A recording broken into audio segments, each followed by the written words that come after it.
Hello, hello, hello. And we're back. Welcome back, everyone.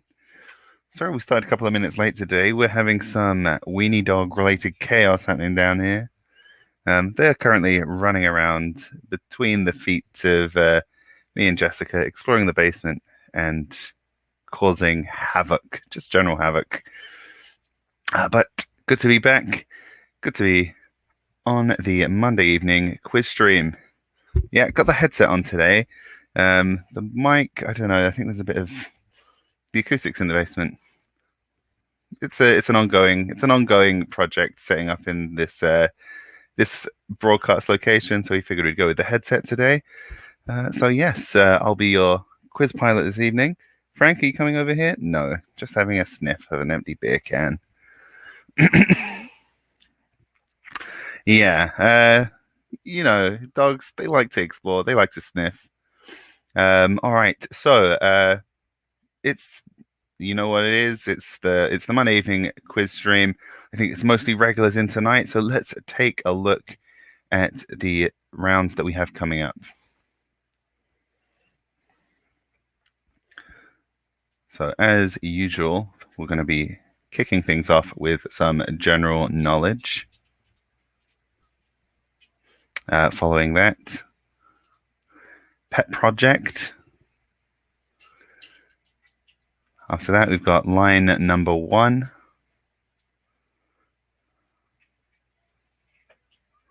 And then as seen on TV.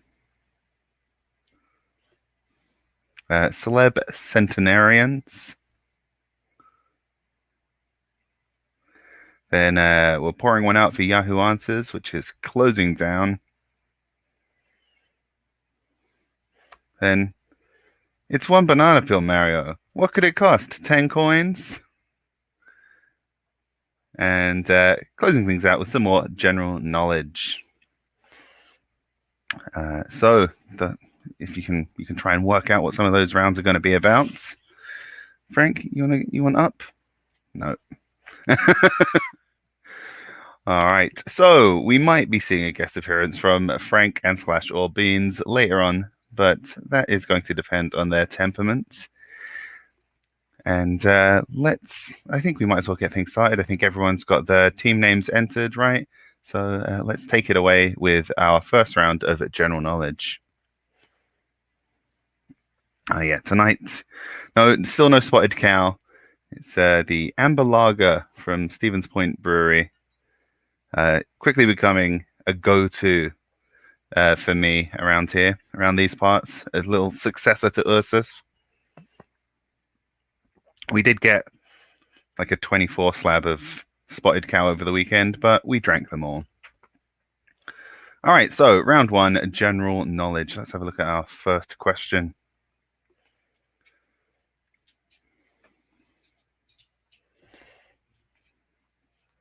Okay, so question 1. Today is Thomas Jefferson's birthday. Happy birthday, Tommy. What unusual discovery did Jefferson hope that Lewis and Clark would make on their exploration of the West? Was it a lost tribe of Israel, living mastodon, the entrance to a hollow earth, or an undiscovered ocean? So one of these things were a thing. This is something that Thomas Jefferson believed could be found out west and hoped that Lewis and Clark would find. It was one of his motivations for organizing the mission, or not organizing, commissioning it, I guess. Commissioning a mission, is that what you do to it? Yeah, it's got the word mission in it. So which of those did Thomas Jefferson hope and believe would be found out west? All right, next one. If a blank leaves Iceland, it may never return. Is it troll, longboat, horse, or ghost? Yeah, I've had Moretti. Yeah, it's pretty decent. I didn't know that Heineken had bought them out. Everything is just the same, 4 or 5 beverage companies now anyway, isn't it? So if a blank leaves Iceland, it may never return. Troll, longboat, horse, or ghost? Next up, which name was typically a masculine name until popularized as a girl's name by a work of children's fiction? Is that Alice, Dorothy, Hermione, or Wendy? So you probably know all of those names from popular works of children's fiction. But which one didn't really become a girl's name until featured in the book that made it famous? Next up, traditionally used to clarify beers and wines. From where is the substance isinglass derived? Sounds like a city in Lord of the Rings, but what's it derived from? Is it fish bladders, eggshells, mushrooms, or beetles?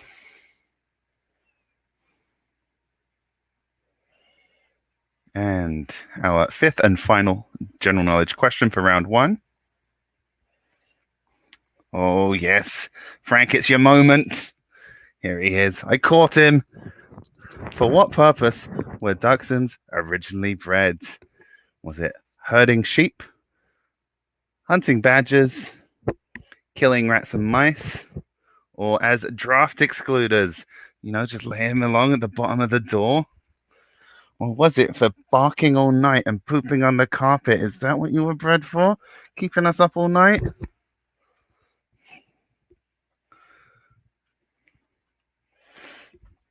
All right, so herding sheep, hunting badgers, killing rats and mice, or draft excluders?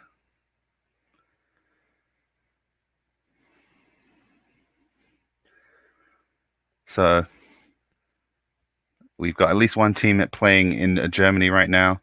Dachshund's a German breed, so maybe a slight advantage for our German team. Also, you know, the Dutch, close enough. All right, so we can have those circulating. So get yeses in for those. Yeah, Frank, well, it wasn't Frank keeping us up. I am unfairly associating him with Beans's antics last night. Yes, she was very naughty. We were hungover all day, I guess, so we didn't tire her out during the day like we should have.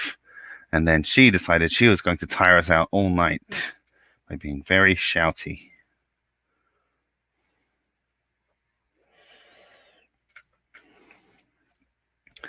Well, also, it's been raining all day, so we couldn't really take them for a proper walk. Even if we'd wanted to, we definitely would have if it hadn't been raining, for sure.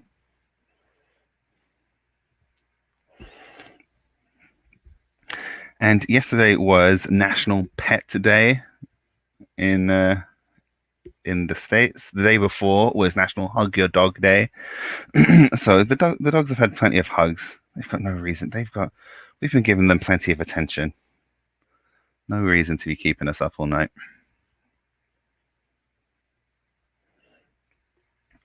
All right, so remember that once you've got your 5 answers in, you still have to hit that green submit button to get everything submitted, as the name would suggest.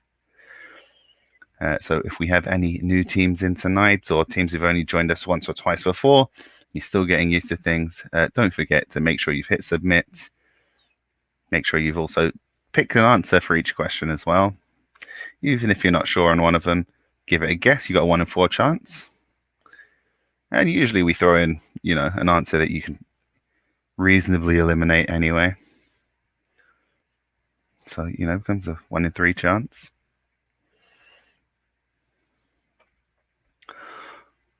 All right, so we are just waiting on the campaign manager for Frankenbeans. So Frankenbeans for president, get those answers submitted, and we'll be able to get to the answers.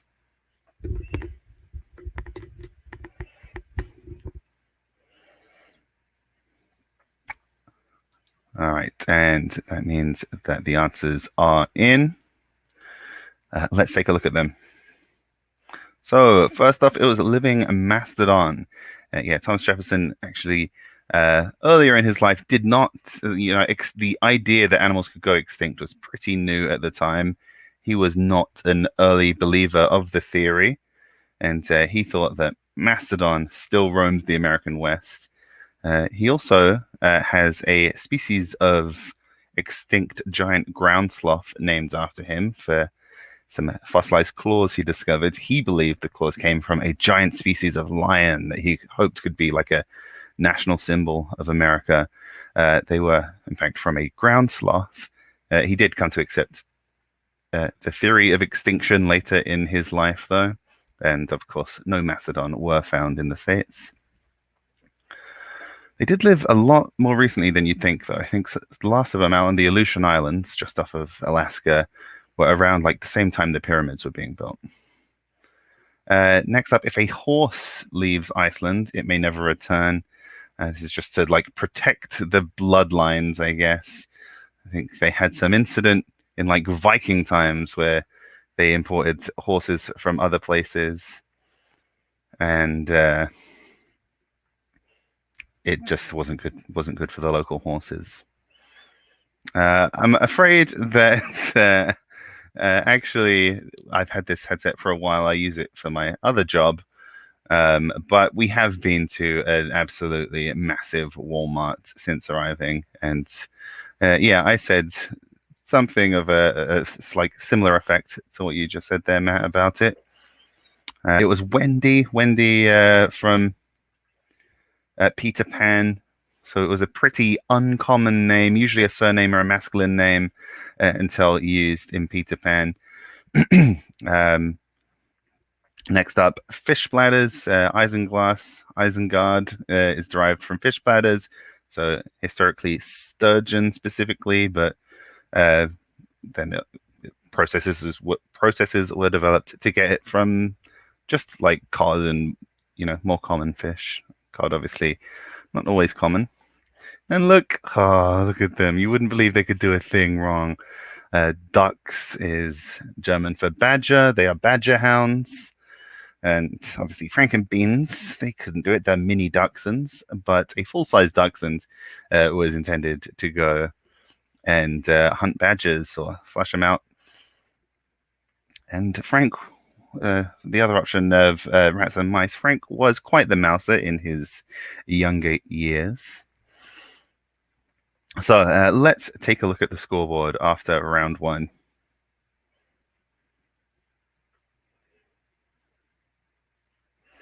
And Big Bag of Cans off to a storming start there with 5 points. Do we have 5? Oh, I thought we had a 5, 4, 3, 2, 1 there for a second. No one on 4. 2 points clear with the lead there, Big Bag of Cans. Go on 3. F&B for President tied with Flying Solo on 2 points each. And the Van Goghs, not a great start for the Van Goghs at 1 point there, but early days. Let's move on to round 2 and see if you guys can catch up with Big Bag of Cans. Looking on the positive side there, Matt. Love to see it. It was the beer one that you got. Lovely.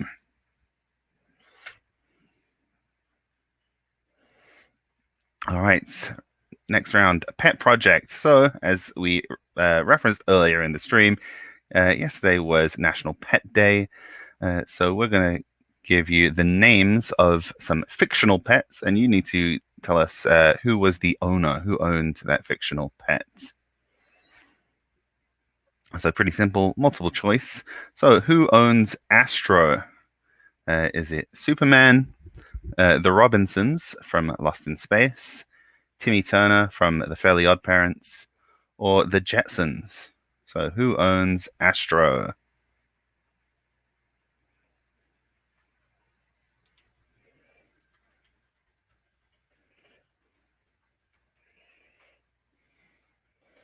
All right. Now let's have a look at the next one. Sorry, I've just navigated away. Who owns Gary? Is that Mr. Bean, Spongebob SquarePants, Daisy Steiner from Spaced, or April Ludgate from Parks and Recreation?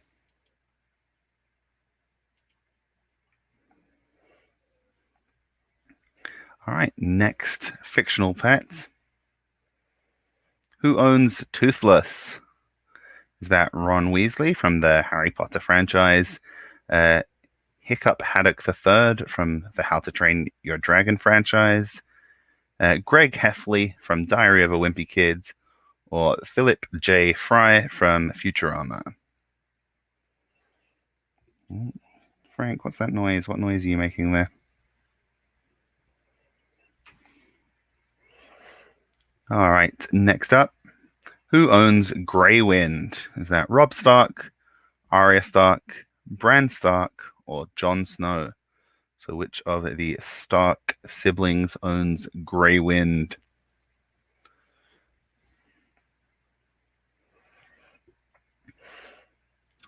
And our final fictional pet. Who owns Gigi? Is that Ash Ketchum from Pokemon, Rapunzel from Tangled, Kiki from Kiki's Delivery Service, or Bubbles from the Powerpuff Girls?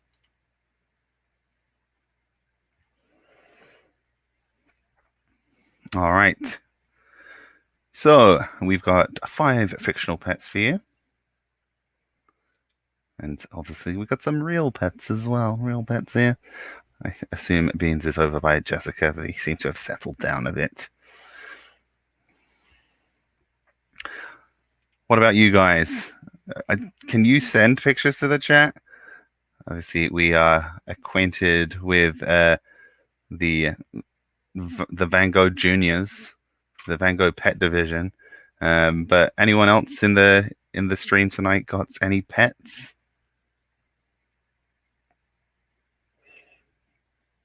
We've been featuring these guys a lot.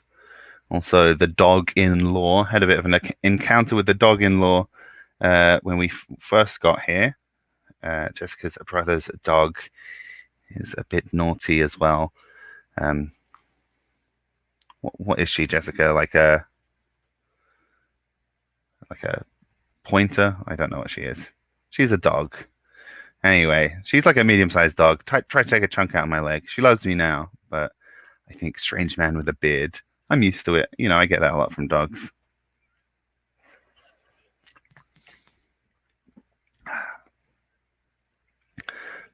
Yes, but I've earned her trust.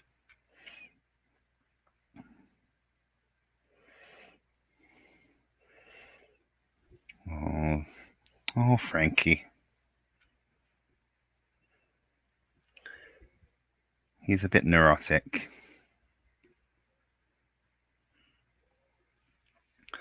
Do the dogs ever help you out with the quiz, Van Goghs?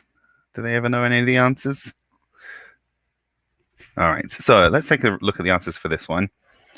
First up, the Jetsons own Astro the dog. Superman has Crypto. Timmy Turner's pets are his fairy godparents pretending to be goldfish. Let's see what the next one was. Who owns Gary? Gary is the name of SpongeBob SquarePants' snail. Daisy from Spaced has a dog called Colin. I think April and Andy's dog is Champion in Parks and Rec.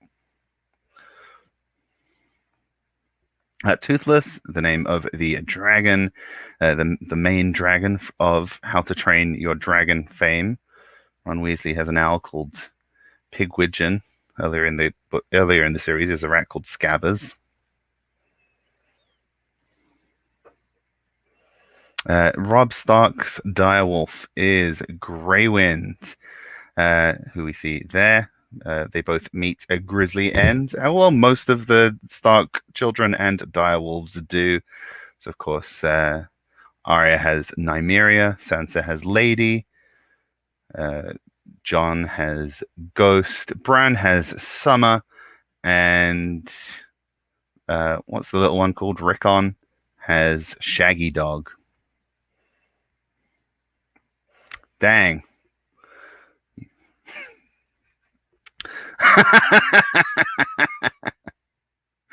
Yes, that's Frank's answer to a lot of things.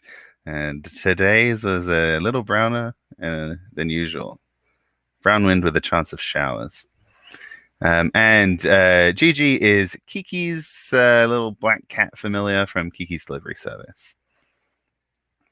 All right, so how's the scoreboard after that round?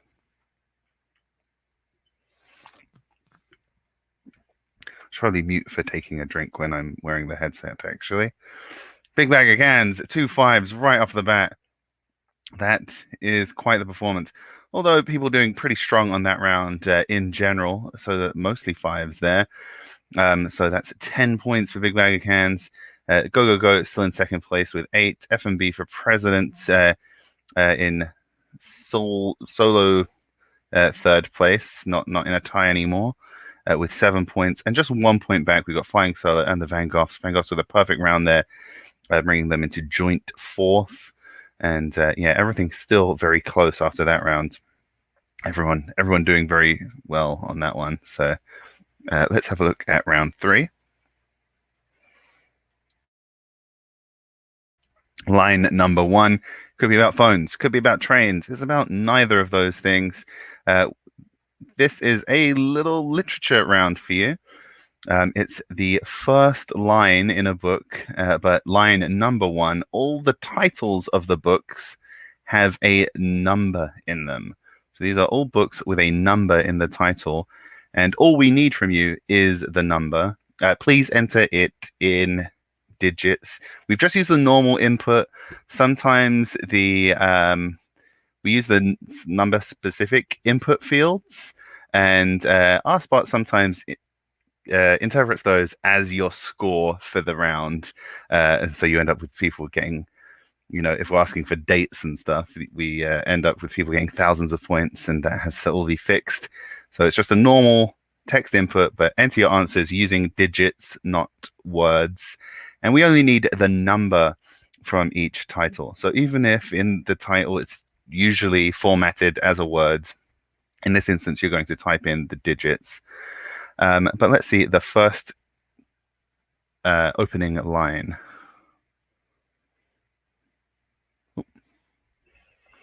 It was a bright, cold day in April, and the clocks were striking 13.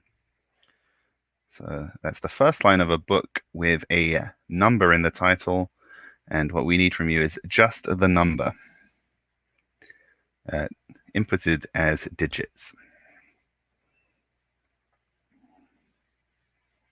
It was a bright, cold day in April, and all the clocks were striking 13.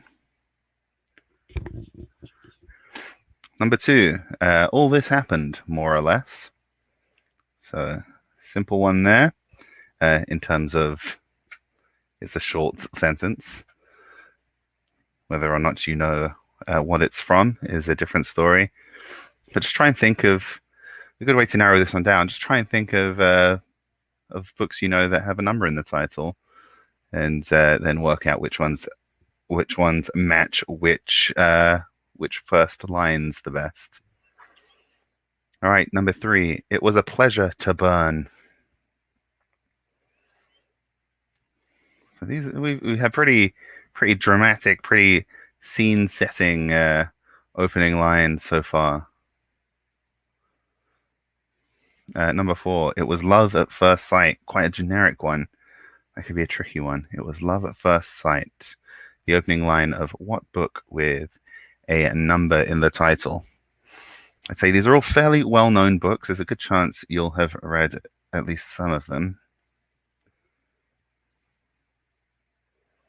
And our 5th one, it's the longest opening line. Many years later, as he faced the firing squad, Colonel Aureliano Buendía, sorry about the mispronunciations there, was to remember that distant afternoon when his father took him to discover ice. So a novel with a number in the title. We only need the number, and we need that entered in the form of digits. All right, so the clues are on the form, so we don't need to keep that up. Yes. First, opening lines. It's a tricky one because opening lines are often, they are kind of a trivia-y kind of thing. I think one or two of these in particular are quite well known as like trivia answers. And they are often the part of a book that sticks in the mind. But then again, you get just as often some that are really, really, really, really bland. I think these are all pretty strong opening lines as novels go, though. But that doesn't necessarily mean you easily remember where they come from, just stripped of context. But you got the extra clue. It's got a number in the title. There's only, I mean, these are all books you'll have heard of the books, whether you've read them or not. So these are all books you'll have heard of. So just try and think, how many books can you name that have numbers in the title, and try and match them to those opening lines.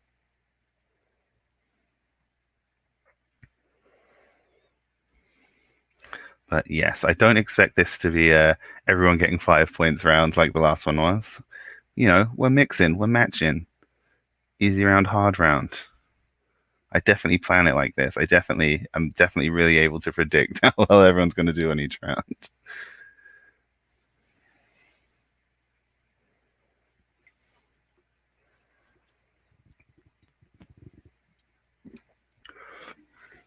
And, if you're still not sure, just type in any number. You never know.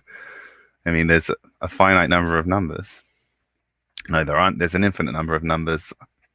I'm brazenly lying on the stream. Although I think there's a finite number of numbers that you could reasonably have as within the title of your book. Well, there you go. That's one straight off the bat. Tick that one off for Team Germany. I think we're just waiting on one team now. So get your answers in.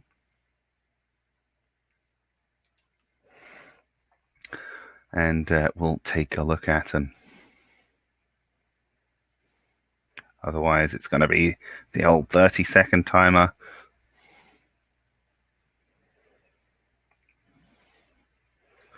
All right, so I think everyone's in. Lovely. So let's go through the answers. Ooh, cool W in this font. So it was a bright, cold day in April, and the clocks were striking 13. Is the opening line of 1984 by George Orwell. And yeah, obviously, there's no way to get that one wrong in terms of entering it, because that's always written with digits, and it's the entire title of the novel. All right, next up, All This Happened, More or Less, is the opening of Slaughterhouse 5 by Kurt Vonnegut. And we only needed the digit 5 for that one. All right, next up, It Was a Pleasure to Burn, the opening from Fahrenheit 451. And, even if you haven't read it, if you're just familiar with the general book burning related plot, and there's a number in it, I think this is one of those ones where maybe not as famous an opening line as 1984, but you can kind of work it out from the burningness and the numberiness. All right, next up, It Was Love at First Sight. I would say this is probably the trickiest one, just because of how generic that line could apply to a lot of different things.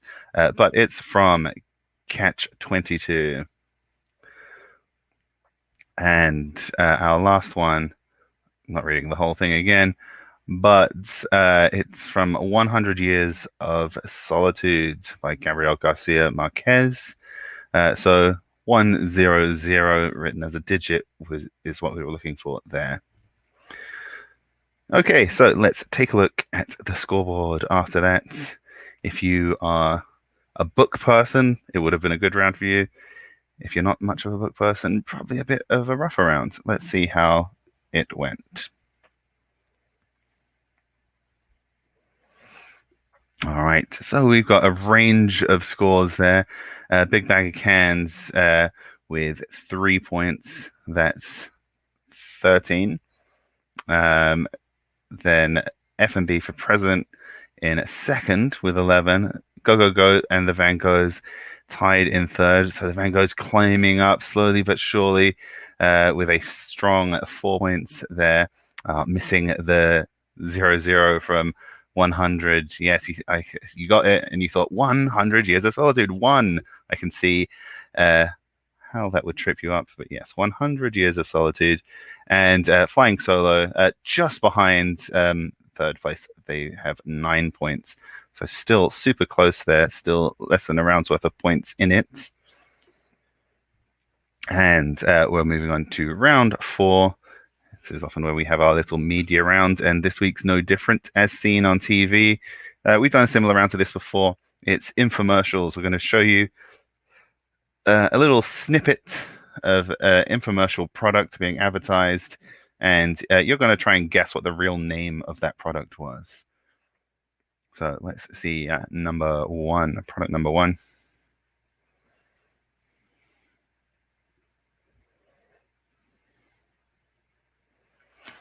The videos in the stream are slightly different to the ones on your sheets. Okay. Oh, yeah, we just have the GIFs on stream. So you'll get the sound.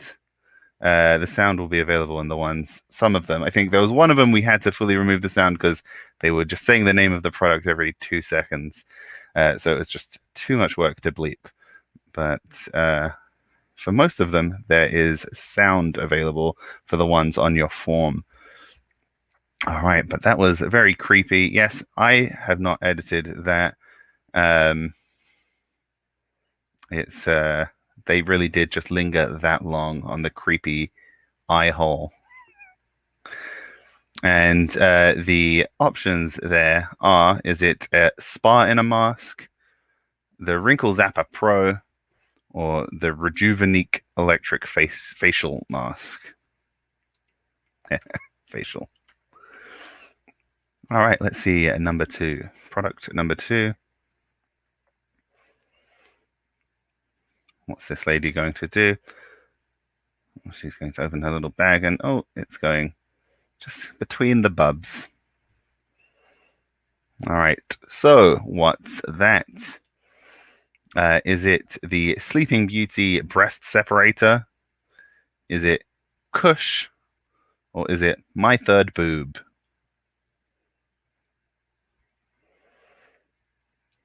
All right, let's see the third one.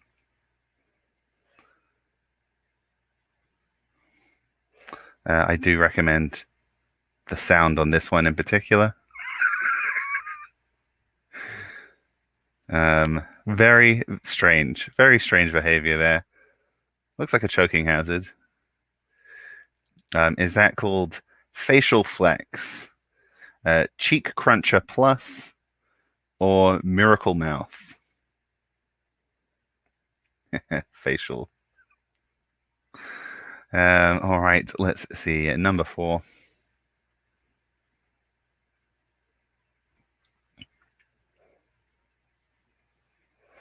The babes are back. The babes are back indeed. All right, so is that product called Instarug, Man in a Can, or GLH, Great Looking Hair?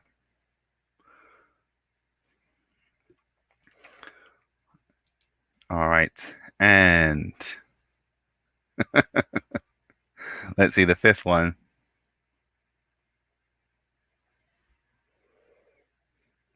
Ladies, have you had trouble putting seatbelts on?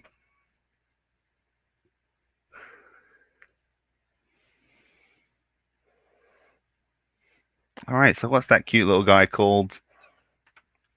Is that Bobby Bear Belt Blankie, Tiddy Bear, or Comfort Teddy? All right, so all of these just excellent, useful products that everyone could use in their day-to-day life. You just need to choose which one you think is which. Now, you've got a short interval now. You can rewatch the videos. On some of them, you'll be able to hear the sound. And we will be back in a couple of minutes following the intermission, whatever you want to call it. All right, see you in a bit.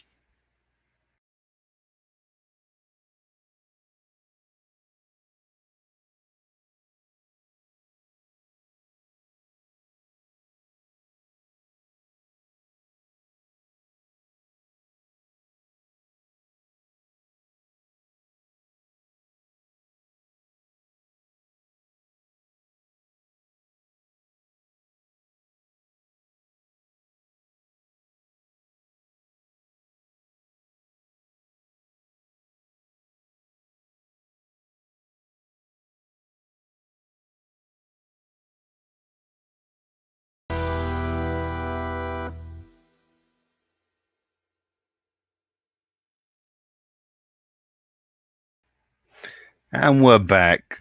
What a cute little selection of plump little sausages. Let's see the answers for that round then. So first up, the creepy, what's that one horror movie? Anyway, it's the Rejuvenique electric facial mask. Just horrifying. I mean, why the slow pan, the slow zoom into the terrified eye? Real horror movie stuff. I think I may have done again a slightly too good a job on the fake infomercial product names. I think we ran into the same thing last time. All right, let's see the next one. This was Kush, like I guess short for cushion, and I guess they're like K is cool, and the word Kush definitely doesn't mean anything else. Don't Google it. It's fine, probably. All right. Next up, we had facial flex. Just the video. If you find the whole video for this one, it's great. This woman is a absolute riot. She really commits to this. And the next one, GLH, great looking hair. This guy looks exactly like Robb Riggle, if you're aware of the comic actor Robb Riggle. That first guy, the babes are back guy, looks exactly like him. Or he looks a bit like Peyton Manning as well. And then the last one, it's the Tiddy Bear. Like a teddy bear for your titties. Get it? See what they did there? Right in there, just snugs in, right in between.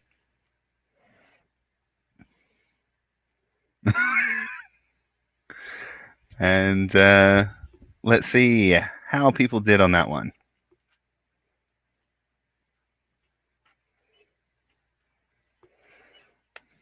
So at the halfway point of the quiz, we're going quite quickly on this one. And whoa, ho, ho, wouldn't you know it? We have a tie at the top, big bag of cans, and F&B for president. Oh, you know how we love a tie at the top, and a tie in second place with Go Go Go and the Van Goghs, and flying solo with 9 points. Overall, tough round for I think F&B for president. They can just spot a real name, but everyone else was fooled, I guess, by my amazing fake names. Maybe next time we do the infomercial round, we'll just have to make it a straight 50-50, the fake name and the real name. All right, but let's move on to the next round. Round 5 is celeb centenarians. So Prince Philip, of course, died a couple of days ago, and he was just 2 months short of his 100th birthday. He did not quite make it into the realm of celeb centenarians. Nevertheless, we have found 5 celebrities who did. So we're just going to give you short clues for these 5 celebrities. You just need to tell us who they are. And obviously, they all lived to at least age 100. That's the main clue there. So let's see our first clue. So this comedian, actor, singer, dancer, and athlete hosted the Oscars 19 times in his 8-decade career, more than any other host. So a real, quadruple threat, quintuple threat, kind of face of American entertainment for many, many years. All right. Next up, we've got Ramona Quimby, is one of the best-known creations of this prolific children's author. All right, so did you ever read any of the Ramona Quimby books when you were a kid? I feel like those of you who grew up in an English-speaking country will have read at least one book by this author when you were kids. Next up, known as the Force's sweetheart during the Second World War, this singer counted "We'll Meet Again" among her most famous songs. I'll say a little bit of extra clue there. This English singer counted "We'll Meet Again" among her most famous songs. So I think America probably had their own Force's sweetheart. But certainly in the UK, at this singer, "We'll meet again, don't know where, don't know when." Let's see, clue number 4.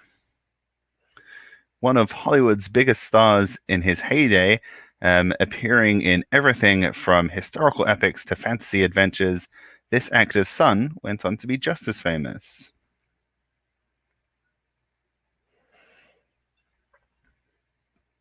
So this is another celebrity who lived past the age of 100.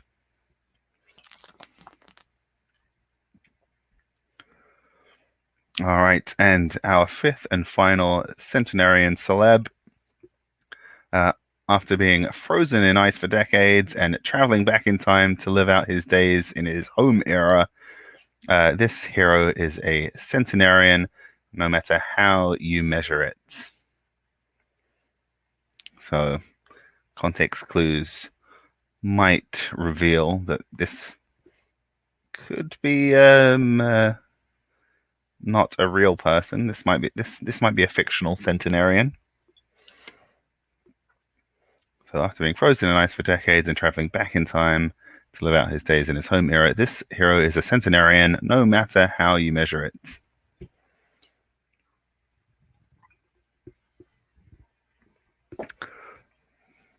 All right, so that's how F&B for Prez did so well.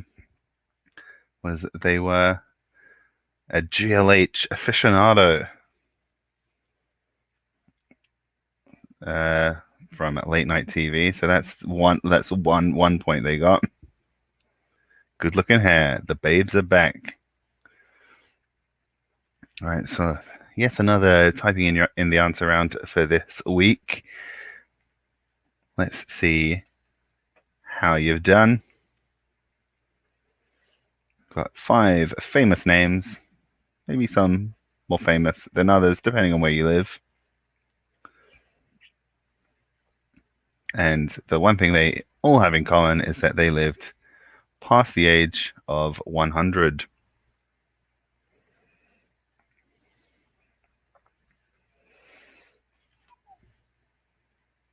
So I think those clues are in the form for you, so we don't need to keep that up on the screen. So I haven't done one of these in a few years, but I used to organize these annual celebrity death pools where me and a few friends would draft a team of celebrities. So I think one year we tried doing 5 and it wasn't enough. I think I had to bump it up to 7 or 8. We just go through like an American sports draft, and you'd all choose a team of celebrities around about between Christmas and New Year, and then you would get points for any of them who died during the next calendar year. And Prince Philip was always one of the first. He was real high draft stock. He was a real like Trevor Lawrence situation. He was gone off the board straight away every year, and he did manage to hang on until a year that I didn't do one.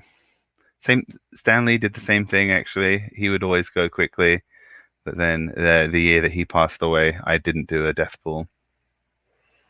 So I don't know. There's a few other guys. Pope Benedict would always go there. He's still kicking. The Queen always gets chosen just because people, when you try to think of famous old people, she's about as famous as they get.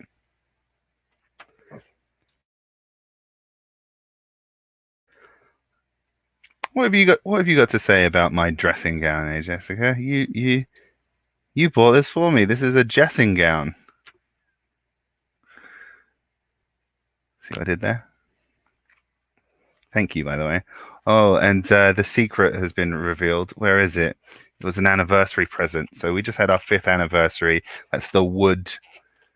It's the wood anniversary. And so she ordered me this little wooden fidget cube. I'm very fidgety. I'm a fidgeter. So that was a nice gift that she ordered me. Also, I think part of that thing on the screen about the secret was just we did that small town with a secret round, and I started riffing on it, and she put it in there, and I didn't realize. Oh, don't worry. Yeah, no, I knew it was coming. I was not caught by surprise. All right, so let's have a look at the answers. So first up, we had Bob Hope, the multi-talented entertainer with an 8-decade career. After that, we had Beverly Cleary. So obviously the Ramona books, Henry Huggins books, just a lot of popular children's books. Then we had Dame Vera Lynn. After that, we had Kirk Douglas, father of Michael.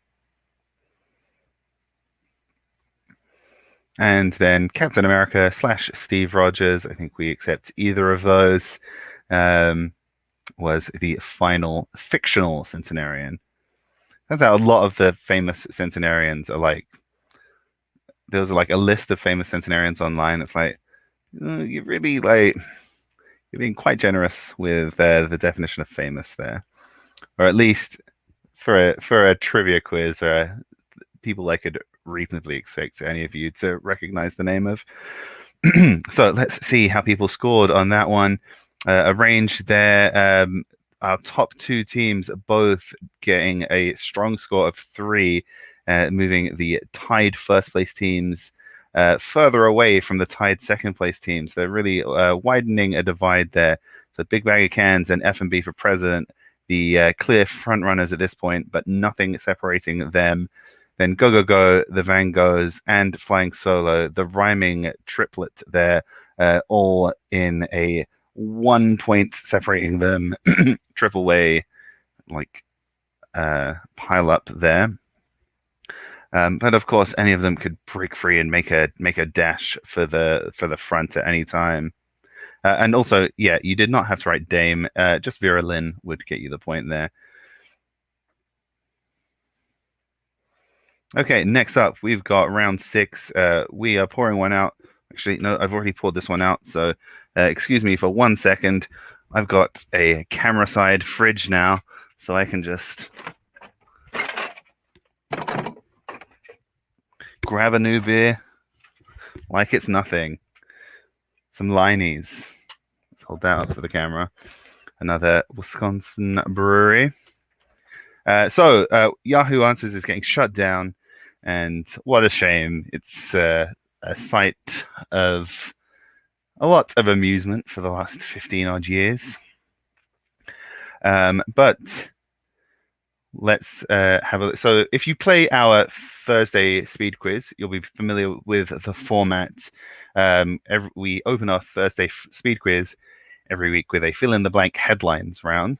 We would take recent news stories, we blank out one of the words, and you just have to choose which word fills in the blank.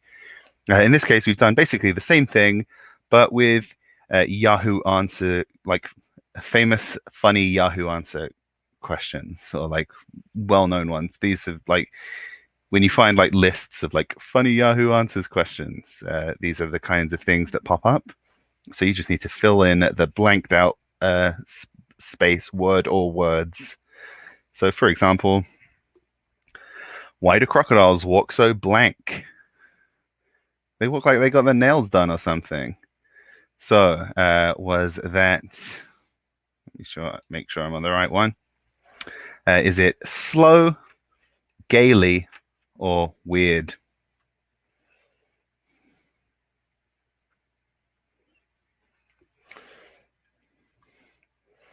So, why do crocodiles walk so slow? Why do crocodiles walk so gaily?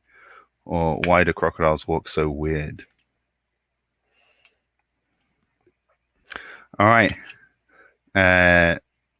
Next one. Are blank real? I think blank looks suspicious, and I think they are fake. Can someone please tell me if there's such a thing as a blank? Is that birds, eggs, or babies?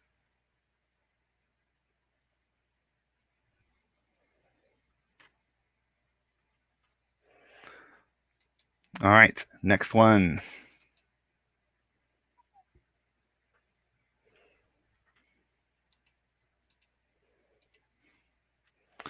All right, can blank legally own a gun? The top answer there being, are you an idiot? So your options there are woman, robot, or spider. So can a woman legally own a gun? Can a robot legally own a gun? Or can a spider legally own a gun? We can see kind of like how the aesthetics of Yahoo answers changed over the years, depending on when these screenshots were taken.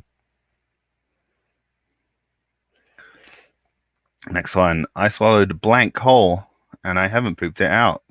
I'm really scared. Is it stuck? Is that an ice cube, a harmonica, or a condom?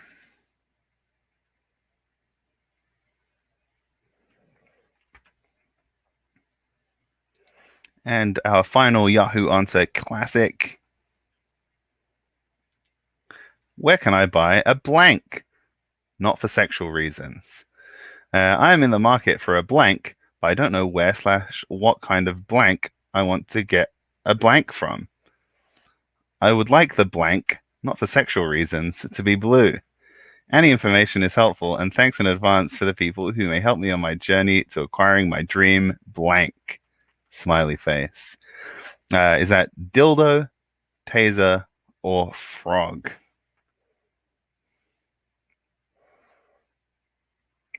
So, what did Stan the Man want, not for sexual reasons? So you've just got 3 things to choose from for each of those. It's a sad day to see Yahoo Answers get shuttered. I guess for the best, because like all these things, I think I've mentioned this phenomenon before when we've done like funny Amazon reviews. We've done that as around in the past, I think. Once the reputation is there, it just gets flooded with troll posts, people like the trying out the doing a bit or whatever. And I think the real joy of those is when you find a nugget of genuine weirdness. And that obviously gets kind of lost in the noise when everyone's just trying to write a funny Yahoo Answers post. And I'm sure some of our questions were troll posts, and alas, that was the price of fame for Yahoo Answers. I would say that perhaps no field of human knowledge was more greatly enhanced by the site than reproductive biology, specifically the spelling of the word pregnant, which there was that like video from 4 or 5 years ago that went viral where it's just like a guy reading various Yahoo Answer posts about like, am I pregnant? Am I pregante? Am I pregnant? which was Chucklesome. All right, but get those guesses in and we'll take a look at the answers and the scoreboard. We'll see if that tie at the top is going to break anytime soon, and if anyone can make a comeback from the close thing at the close, not tie, but almost a tie at the back half. Only a few teams, and it's very competitive. It's a quiet week this week, which, you know, sometimes it's nice to just have a few very competitive teams. Oh, and Jessica's found that video I was talking about, so she's popped that in the chat if you want to watch it later. I mean, if you're watching on YouTube, just as soon as the stream's over, you can pop right over, watch that video.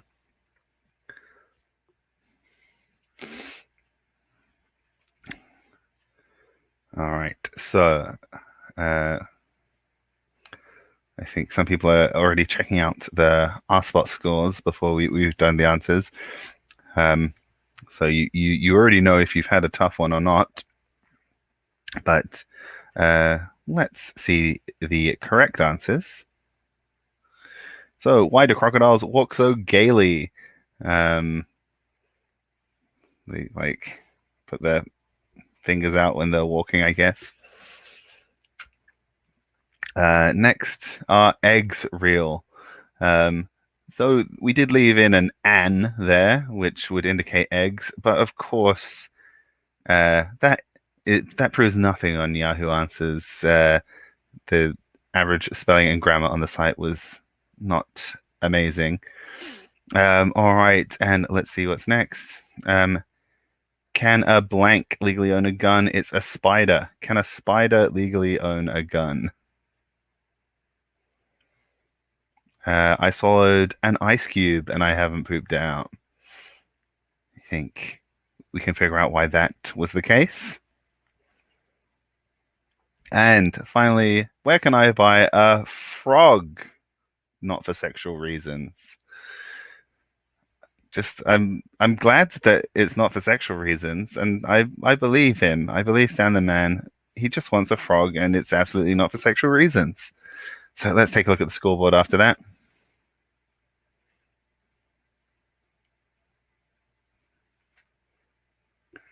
Oh, I guess I was pretty noisy getting the beer based on. Oh my gosh, it's still a tie. It's still a tie.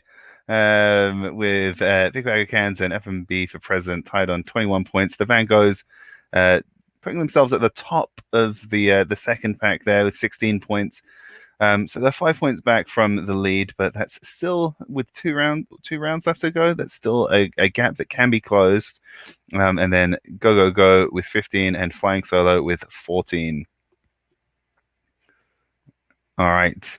So next up, we've got round 7.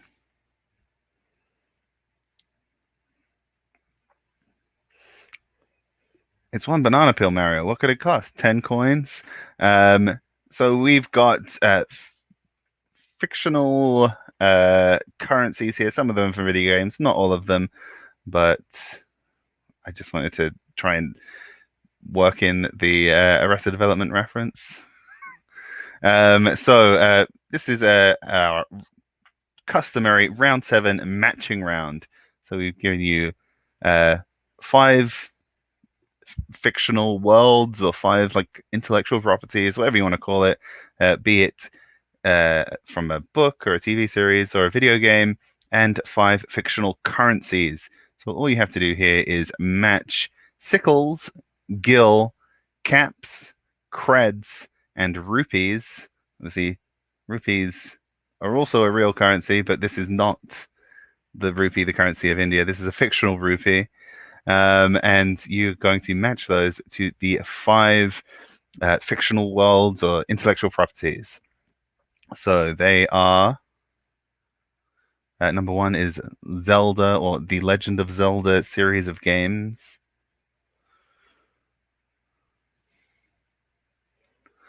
Number 2 is the Harry Potter universe. the books, the movies, the Fantastic Beasts, and where to find them. Then we have Final Fantasy, the series of games.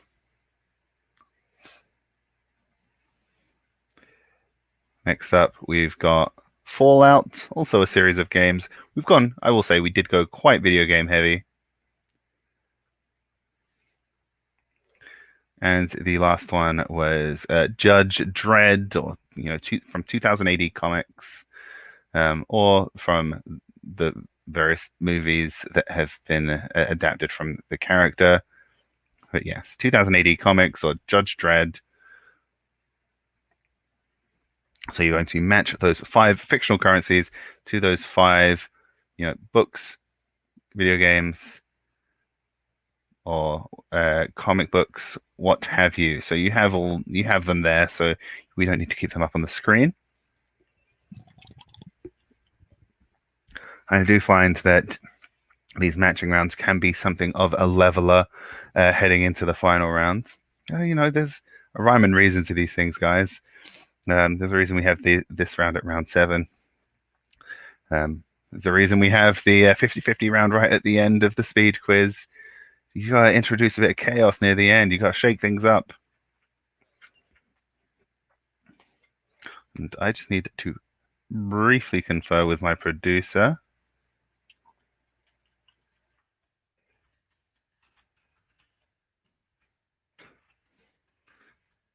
In the event of a tiebreaker, to confirm what the tiebreaker will be.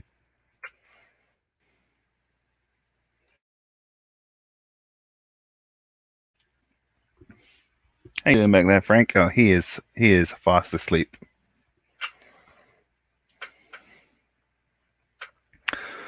All right. So, one of our top contenders feeling very confident. We'll see how well placed that confidence is in just a minute. First, let's see the answers. So rupees are the currency used in the Legend of Zelda game. They're usually depicted as kind of like sapphire cut gems in various colors, blue, green, red. Next up, sickles from the Harry Potter books, the wizarding currency of the United Kingdom. I think it goes galleons are gold, sickles are silver, nuts are bronze. The conversion system is pure lunacy. I mean, they're using precious metal currencies. It's like a directly gold and silver backed currency. Bronze is like none of the currency stuff in Harry Potter makes sense. It's very annoying. Moving on. Next up, Gil. I believe the plural is just Gil from Final Fantasy.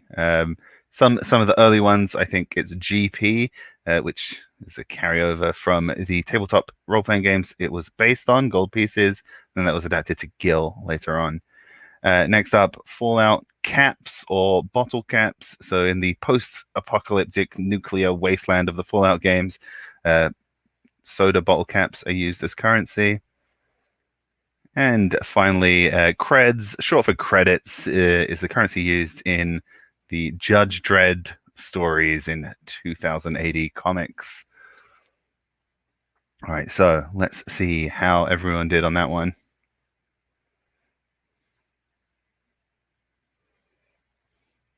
And strong round all round there, and it's still a tie at 26 points there each for Big Bag of Cans and F&B for President. These two teams have now been tied for like 3 rounds since we got back from the interval. Van Gogh's on 21, so still mathematically possible for a 3-way tie to happen. And Go 1 point back from the Van Goghs. Flying Solo 2 points back from them.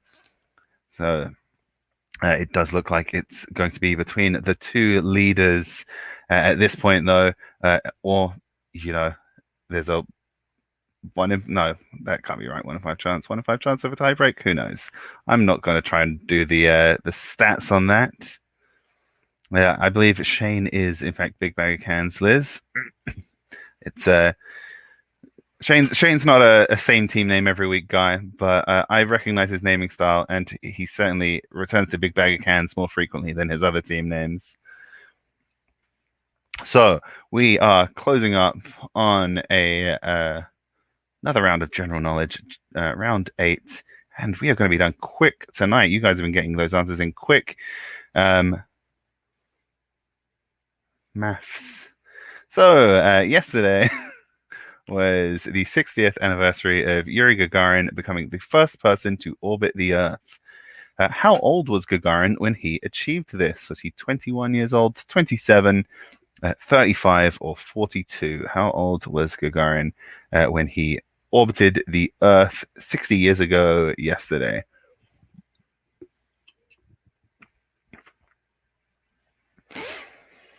All right, next one. What spirit forms the base of Kahlua? Is it vodka, brandy, whiskey, or rum? I feel like Kahlua works. We've just got certain things that work their way into the quiz a lot. Final Fantasy, I really like those games. Frankenbeans, we do a lot of Frankenbeans references, but for some reason Kahlua. I mean, I feel neutral towards Kahlua, but something about it just lends itself to trivia. And is it based on a vodka, brandy, whiskey, or rum? All right. Next up, which communist revolutionary did Mexican artist Frida Kahlo famously have an affair with? Was that Che Guevara, Huey P. Newton, founder of the Black Panthers, Leon Trotsky, or Ho Chi Minh?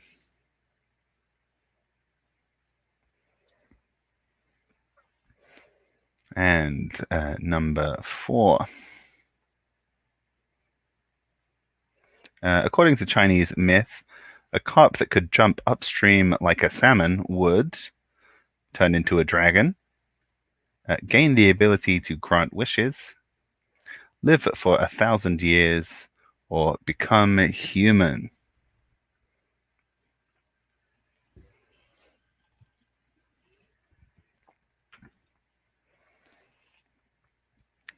And our 5th and maybe final, pending potential tiebreaker, question. Which of these sitcoms did not begin life as a Happy Days spin-off? Was that Joni Loves Chachi, Mork and Mindy, The Facts of Life, or Laverne and Shirley? So 4 sitcoms, 3 of them were spin-offs from Happy Days. 1 of them was not. I'll tell you, all of these sitcoms are spin-offs, but only 3 of them are spin-offs of Happy Days. So those are your 5 final general knowledge questions. We're covering a lot of different areas there. I feel like we've got old sitcoms. We've got Chinese mythology. We've got art/politics /celebrity gossip. We've got booze, which we know that all of our quizzes do well on our booze questions, and we got history of space travel. So I feel like we're not giving anyone in particular too much of a strong advantage there. I think I really tried to put these last rounds kind of all over the map, all over the trivia map. So let's see how our quizzes have done. Obviously, it's exciting to see if we're going to go to a tie break. Also, how things shake out. It was very close behind the top 2 as well. It's always interesting when it just seems to shake out that you end up. It is like cycling. Sometimes you just do it. Everyone is right up at the top, and then sometimes we say sometimes we see it that kind of separates into 2 packs or even 3 packs when we have a ton of people in. Fairly quiet week this week, though. And let's see.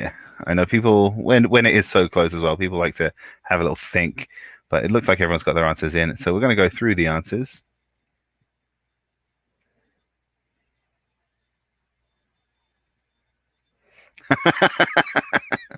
Yes, the old spite answer. So Yuri Gagarin was 27 years old when he first orbited the Earth. Well, the only time he did. He never went into space again. He was actually forbidden because the Soviets didn't want the space hero dying in a space travel accident. Then he became a jet pilot and died in a routine training flight. Rum is the base of Kahlua. It's like rum and coffee and sugar, pretty much. Leon Trotsky was exiled. He fell out with Stalin, moved to Mexico, and had an affair with Frida Kahlo. According to Chinese myth, a carp that could jump upstream like a salmon would turn into a dragon. And yes, that's what Magikarp and Gyarados are based on in Pokemon as well. And the Fact of Life was a spin-off from Different Strokes. The other 3 all were spin-offs from Happy Days. So, thank you for coming, guys. We appreciate it, as always. A lot of fun. It was a big crowd last week, smaller crowd this week. We love it either way. And I am on tenterhooks to see how this one has shaken out. Let's take a look at the scoreboard, see if we are going to get a tiebreak. And no, F&B for President with a clean victory there. 4 out of 5, an excellent final round there. That's the way you avoid that tension. Congratulations, F&B for President. Big bag of cans. So close. Just a little stumble at the finish there.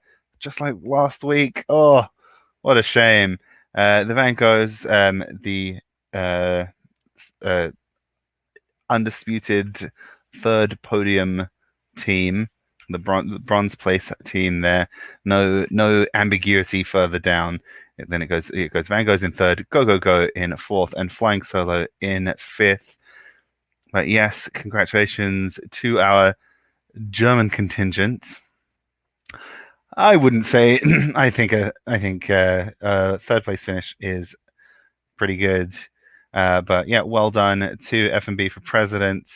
We're getting some Frankenbeans representation in the winner's circle. We love to see it. But thanks for playing, guys. Hope to see you all again next week. Hope to see you all on Thursday. We do, of course, the speed quiz on Thursdays. It's usually a bit busier because it's free and it's short. And here we've already had Frank on the stream already. His beans. She's been keeping Jessica company, but I've just been presented with her to say goodbye. Say goodbye. Say goodbye. Goodbye. All right. Yes, congratulations to F and B for President. And yeah, we'll see you at our Thursday speed quiz or next Monday's quiz or whenever you show up next. But thanks for playing, guys. And we've still got that tiebreaker in the tank for next week if we need it. All right. Ta-ra.